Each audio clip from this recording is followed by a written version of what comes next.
Hello, welcome to this episode of Let's Talk Death. I'm Fran Solomon. And I'm Andy McNeil. And we're thrilled to be your host for these conversations. Let's Talk Death is brought to you by Heal Grief, a social support network creating community after someone has died. Everything we do is inspired by our core belief that no one should ever grieve alone. Our goal with this program is to have a friendly chat with some really amazing people so we can help normalize and educate our Heal Grief community. Our guest today is Dr. Christopher Kerr. Dr. Kerr is the CEO and Chief Medical Officer at Hospice Buffalo. Born and raised in Toronto, Dr. Kerr earned his MD as well as his PhD in neurobiology and completed his residency in internal medicine at the University of Rochester. His research has received international attention and has been featured in the New York Times, Atlantic Monthly, and the BBC. He is the author of Death is But a Dream, Finding Hope and Meaning at Life's End. Dr. Kerr reveals that pre-death dreams and visions are extraordinary occurrences that humanize the dying process. He shares how his patients' stories point to death as not solely about the end of life, but as the final chapter of humanity's transcendence. Doctor, we're delighted to have you here as a guest on our show. Well, thank you for having me. It's a privilege. So, drawing on interviews of over 1,400 patients and more than a decade of quantified data for an evidence-based and peer-reviewed published study, your work with people at the end of life is the context for your new book, Death is But a Dream. Can you share a little more about this context and your experience caring for the dying that prompted your research and ultimately your book on end-of-life dreams and visions? Sure, it's my pleasure. So I really came to this work in hospice not only naive but actually averse. I was a cardiology fellow and was just happening to moonlight on weekends. And I was struck by what I didn't know about the dying process, which through a medical lens is largely based on physical symptology and really viewed in the context of medical failure. And when I was actually working with people who were delivering bedside care to the dying, I was struck that there was this other aspect of the dying process that was more experiential, that was a subjective element, and that included the dreams and visions. So instead of viewing it as terms of more organ failure or futility, that there was actually something else going on for these folks, that it was actually a closing of a life, and that it included aspects that were very life-affirming and meaningful. So it was just this other paradigm to the dying process. And what propelled the work was I was enormously frustrated trying to teach other doctors about the importance of this. And their retort to me always, well, there's no evidence for it. And it was true. If you looked in the literature, it's always been discussed in the humanities, but never by medicine. So medicine has trouble with dying, let alone the experiencing of dying. So what we did was we started to do a number of studies that were, university approved and consented to, and all of those things had all the normal rigor. And we also started to videotape patients because I knew that people would have a certain connotation, that these folks would be confused or have broken or compromised cognition. And so that became a real important part of the work. And those series of studies, which extended into bereavement actually, became the basis of the book. Interesting. Wow. So, Doctor, at one point I had the fortune of meeting with Ken Ross, Elizabeth Kubler-Ross's son. And he had shared with me, if I understand it correctly, that some of Elizabeth's research suggested that those patients near their death seem to have a more peaceful, less agitated death when the patients had an opportunity to say all that they needed to say to their loved ones present. Do you see any relationship to that in your experiences at all? Yeah, very much. I think that, dying is inherently isolating. And it's one of those unfortunate things that can create a distance between the loved one and the person in the bed. And I think the more there is open and honest communication to what's actually being experienced, the more connectivity there is, and the less lonely. We isolate dying inadvertently, and I think communication is obviously the key to lessening that. Yeah. So, go ahead, Andy. Well, even hearing you say that, interestingly enough, some of the first communication that can happen with a patient and their physician, quite often I've had the experience in my own life with my mother, as an example as well, where you might have a physician who's afraid to even have the conversation about end of life, bring those things up, have those discussions. And interestingly enough, my mother never had those conversations with her physician or really any medical staff, nor did she ever receive a referral to hospice or palliative care or anything like that. But she did share what she was experiencing internally, as you said, dreams and visions and things like that. She shared that with me and with our family. Right. It would have been so wonderful if she could have shared that with her physician and her physician really hear that. And somehow that, I guess, in my mind, has implications on her treatment and how she should be treated. Sure. Yeah, that's very well said. Well, right now we have a fall off the cliff phenomena. When a patient is no longer deemed curative, they literally fall off a cliff in terms of the care modality. And there's actually some data that patients who are having experiences are very reluctant to disclose for fear of being judged. So again, adding to the isolation and loneliness. But yeah, it's a shame that the physician-patient dynamic ends rather than becomes enriched when someone is no longer curative. And the worst thing we say to a patient is, there's nothing more we can do for you, where in fact there's a lot more we can do for you in terms of comfort presence. Those are the worst things we say. And again, it's because we view it through a lens of treatment or cure only. It's not curative. Even actually our whole billing system in healthcare is based on intervention and doing things to people rather than caring for people. So it's a natural consequence. Yeah. I wonder if you could, go ahead. No, I was going to say, with this work that you're doing and the awareness that it's creating, I wonder if we're actually on the brink of maybe transitioning the way we perceive death and the way we care for those that are dying. Well, I'm actually an interesting beta test for this topic so it's kind of a funny story. I wrote the original papers I wrote reluctantly and published, and the amount of response, I wrote in the medical journals and I got zero, crickets. I never received an email, a phone call. But then what happened was really interesting. Then I thought nothing of it, went about my life, and then it got into the mainstream. So it went to the non-medical, and then it went global. And there's a story in that. In other words, there's a chiasm between what's valued by the people who are delivering the care versus the people who are receiving and in need of the care. And the fact that the non-medical community embraces the dying process in this way, I have to say I don't have immense amount of hope that there's going to be, a sea change on the medical side. I mean, care is becoming more technicalized, more fragmented, more subspecialized, et cetera, et cetera, et cetera. But I do think the non-medical community is wanting a death that is defined in part by one in which they have a say. And the evidence for that is these sort of conversations. There's receptivity for this, absolutely.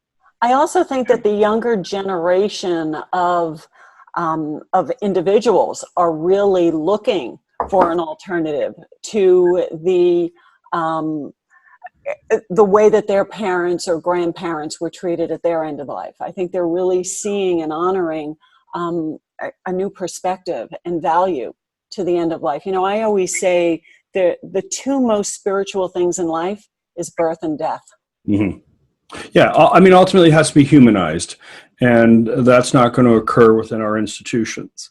It has to be reclaimed as a human process. I mean, the landmark support study that was done decades ago showed satisfaction in hospitals as the last place of life was dismal. Those numbers haven't improved. The answer doesn't lie solely on the medical side of the fence. It's also a spiritual process that needs to be reclaimed. Yeah. I wonder if, so along those lines and thinking about your research and what you found, particularly talking with people about dreams and visions, and I know in my work as a bereavement support person, I can tell you 100 stories that people have shared with me that, again, they're sometimes hesitant to share with others because they don't want to be judged or someone to think that they're, out of their mind or not in reality. But I wonder if you could share a little bit about your research and what it showed for those folks who did have those experiences or those, or the dreams or visions of maybe past relationships or experiences, in their dreams with people, what impact that had on those individuals from their viewpoint. On the patient or the bereaved? The patient, on the patient. The patient was overwhelming. Greater than 80% reported having distinct experiences, and we would ask patients on a standardized survey every day up until death.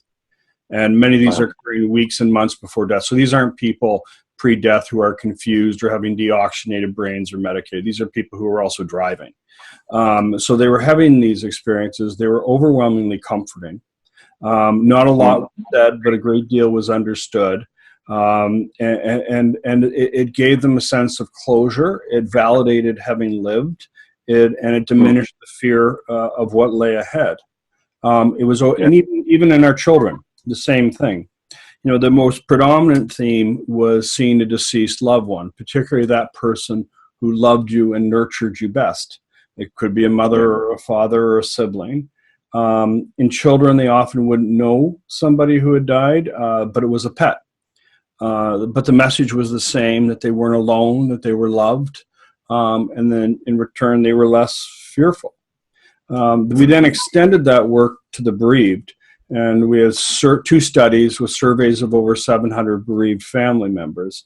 And true to the adage, what benefits the patient also benefited the bereaved.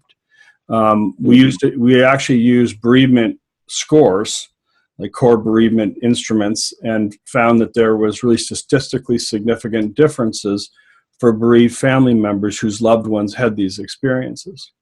And it's easy to understand. It recontextualized dying. So a couple who lost a child 50 years ago, and at the closure of life, the husband's looking down at his life partner, and she's embracing and cooing the child that they lost.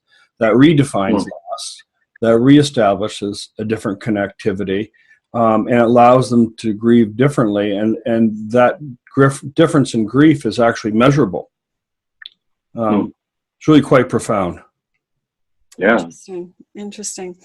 In one of your TED Talks, I heard you talk about your experience. I believe you were 12 years old with your father.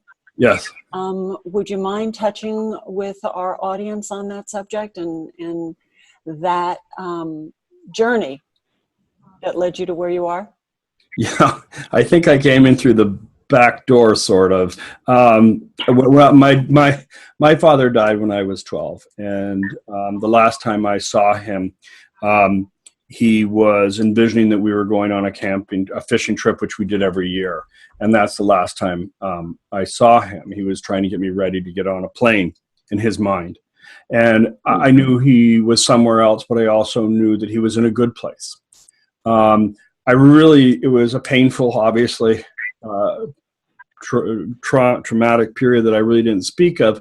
Then what happened was I got to this, I really was not a kind of death avoidant, ended up working at hospice, and I come here and lo and behold, I'm seeing what I saw in my childhood. And I actually wrote the TED Talk and didn't make reference to it. with my own personal experience in childhood, and I'm sitting with a friend, and I said, this is probably the most intellectually dishonest thing I've ever done. My life's gone full circle. I have a stake in this. I had this experience as a child, and I think I maybe should come clean. So then I rewrote the TED Talk and included it. But yeah, that was my experience. And it's just funny how life works, because I didn't go into this, wanting to look at it for that reason. But you wonder about these things. So. But it's interesting how that memory of your father ready to go on that trip with you was a vision of his experience in death, as now you're studying the other experiences of in death. Yeah, absolutely. And it wasn't my imagination. It was meaningful. It validated it, and it redefined death as more than just loss. He was in more than pain. He was feeling something that gave him comfort. And that's my last memory of him, is in his mind we were together. And that, of course, changes loss. And I didn't really view it that way until I started to look at other people. I was too close to it, I think. But, you do this with hundreds and hundreds of people, and eventually, it gets through your thick head that maybe there's a better story. Well, it's interesting to me how the context, it wasn't necessarily that happened, and you had this determination in life to go and do what you're, work with hospice, and that's what I hear you saying. Is it really is quite the opposite. It was after you're doing the work, right? Then you realize back, oh, well, I had some experiences as well. But it's interesting how life. I like your phrase that you back into it. Yeah, I can relate to that, and I have many friends who can relate to that. Sometimes, I don't know, sometimes life chooses us, we don't choose it, and we find ourselves somewhere doing something and realize we can do it, and we can do it effectively, and we continue down that course. Interesting is the truth is, I just kind of kept it to myself. And it's funny what needs to come out, I guess, right? But yeah. So what do you share with the families of your patients that are dying about this experience? How do you frame it? The first thing we do is normalize it, give it space or permission to occur. And it's just a very simple conversation. Don't be surprised. It's very common that these sort of events occur. You may make unusual references, but they're having these very intense virtual experiences that might be dreamlike. Embrace them. Engage. It's really interesting because it often allows them to feel bonded in a different way. I had somebody recently where the daughter sitting in the corner of the room, discomforted by her mother who's returning to her native Polish language. I explained that this is a pretty common phenomenon. The next day you come in, she's sitting at the bedside and she's taking notes, and she's hearing about her mother's friends when she was a child, her mother's parents, all those sort of things. So again, this idea, it's not denying death, it's almost transcending it. And it allows them to be engaged at a very human level rather than just observers of a grim process. So that's, I think the key is to go there first and to define it and to give it structure, so then people are at least open and receptive and not in denial. Yeah. Well, Dr. Kerr, we only have a few minutes left. And I wanted to make sure before we end our time with you, if there's someone listening to this episode and they want to connect with you or your writings or your work, how might they do that? I think probably the best way is to get an introduction to the topic is through the TED Talk. If you type Chris Kerr TED Talk, there's also an author page, and that has a link to patient videos. I've believed very strongly that the best way to message this is by hearing and seeing the patients and families themselves. We have hundreds of hours. This has become a documentary and a Netflix production that will be out next year. Okay. There's also a book, which is kind of funny because I did the videos to make the case to doctors. and Right. the crappy old handheld camera, and that becomes the basis of these other things. And then the book's coming out on February 11th. It's called Death is But a Dream by Penguin Random House, and it's on pre-sale now. And the book is basically describes the results of a series of studies, but it's done through patient stories. And the patients are actual, their names are real. So it's, and some of them have the video attached. So it's very interesting. Wow. Wonderful. Doctor, we want to thank you again for being our guest here at Let's Talk Death, and for sharing your journey and the story behind your book. Thank you. Very much appreciate you guys. Have a good day. Well, and we want to thank those who are joining us for this episode. Thank you for joining us. If you would like to learn more about Heal Grief, please visit us at healgrief.org. At healgrief.org, you can learn more about all the programs and resources of Heal Grief, including our national network of support of grieving young adults. It's a program we call Actively Moving Forward. Make sure to sign up on healgrief.org to receive our newsletter for links for future episodes of Let's Talk Death. And with that, thank you for joining us, and we'll see you next time on Let's Talk Death.